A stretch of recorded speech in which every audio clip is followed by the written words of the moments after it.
Razmišljala sam se da li ovu pitu da snimam ili ne. A onda sam se setila, jednom kada sam je izložila na štand, ljudi su mi se vraćali tražeći još parče ili dva, a žene su tražile recept. Zato danas za vas ova posna pita svašta pomalo. Pripremu ove fantastične pite započinjemo tako što uzmemo jednu ovu šolju od 2,5 deci za mleko i sipamo 2 šolje pirinča. Sipamo u jedan lonac, a zatim nalijemo vodu i ostavimo nekih 5 minuta da odstoji. Za to vreme ovako malo promešamo da operemo pirinač. Posle 5 minuta procedimo pirinač. U proceđeni pirinač sipam 1,5 litru vode i dodam 1 kašičicu soli, pa nosim na vatru da se skuva. Onda iseckamo 1 glavicu crnog luka.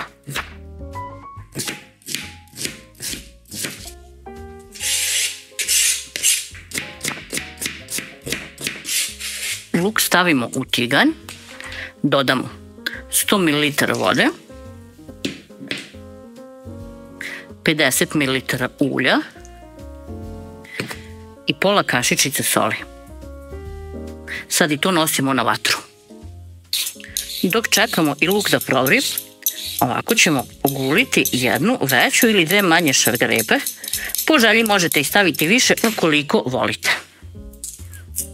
Šargarepu što ogulimo, narendamo na krupno rende.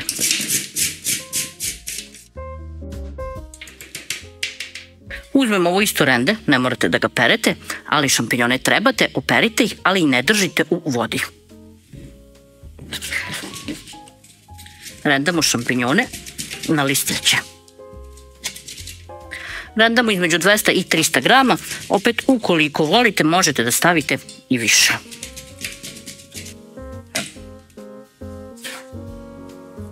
Od momenta kada pirinač provri, kuvate 7 do 8 minuta, a onda vatru ugasite i pirinač ostavite da odstoji još 10 minuta. Dok nam se pirinač kuva, dinstamo luk.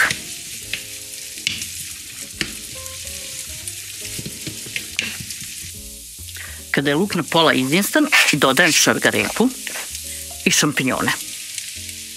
Sipam 100 ml vode, dodajem 1 kašičicu suvog začina i pola kašičice bibera. Količinu začina možete sami da dozirate. Na srednjoj vatri dinstamo sve zajedno.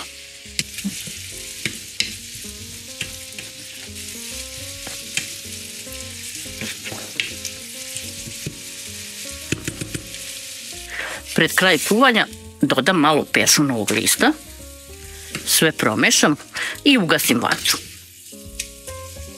Treba da vam ostane ovako malo vode. Sad pirinač. Kada odstoji, on izgleda ovako. I sada ću ja da mu uspem pola litre vode. I sve ću zajedno da promešam, a onda ću ovaj pirinač da procijedim. Neću ga prati, samo ću ga procijediti jer želim da mi deo ovog skroba od pirinča i ostane. Mešamo da nam se pirinač odlepi jedan od drugog, da nemamo neke one velike stisnute džumbe. I to bi bilo to. Nosim ga da ga procijedim. Pirinač kada procijedite izgleda ovako. Ostalo mu je malo skroba. Ukoliko ne možete da procijedite i suviše vam je gusto, sipajte još malo vode. Sad ovaj luk, šampinjone i šargarepu spajamo sa pirinčem. Dodajemo malo ulja, nekih 20-30 ml do 50 i još malko soli.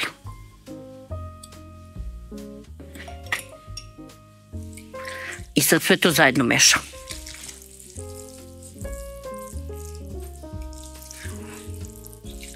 Nadev za pitu je gotov. Zatim za preliv 150 do 200 ml vode, 50 do 100 ml ulja, i malo soli. Prstohvat 2. I sad sve to promješamo. Uzimamo 500 grama gotovih kora za pitu i odvajamo po 3 lista. 3 lista nam ide u jedan rolat. Ako su tanke kore, ako su debele kore, onda po 2. Ove su neke baš između. Vidjet ću koliko ću dobiti rolata.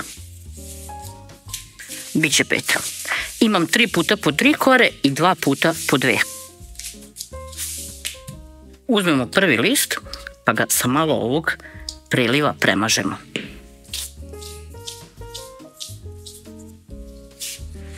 Preko stavim drugi. Prvo pravim rolat od 3 lista.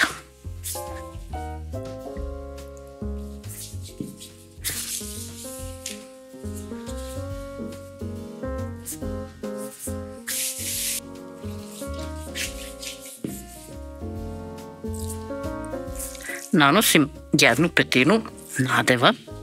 Pošto ga ima dosta, slobodno stavite i ne štedite.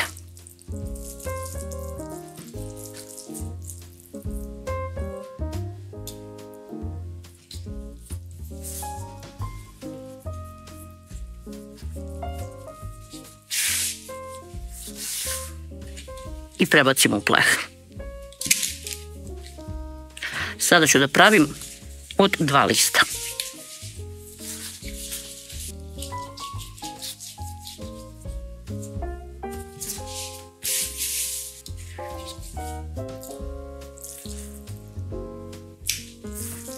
Nešto tanje ću da stavim nadev ovdje gdje imam 2 lista, kako mi ne bi nadev probio kroz listove pa posle curio.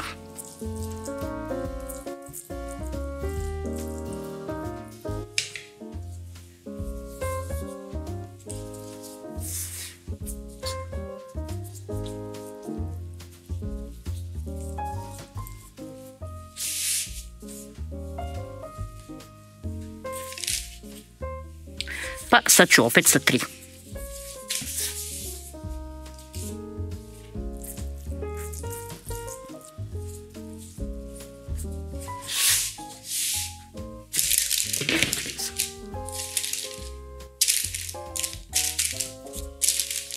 Sve pite na kraju malo popravimo. Svaki ovaj rolat dobro premažem ovom mešavinom vode i ulja. Onda malo ovako izbušim od gore kako bi tečnost bolje prošla i rolati da ne ostanu suvi. Pa sad premažem još jednom.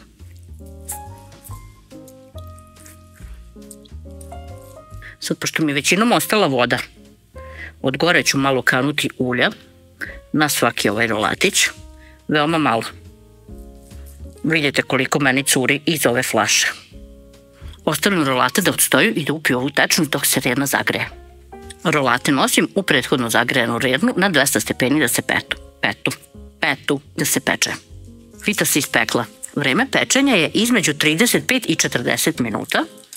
Ostavila sam je da se malo prohladi, pa ću je sad iseći i poslužiti.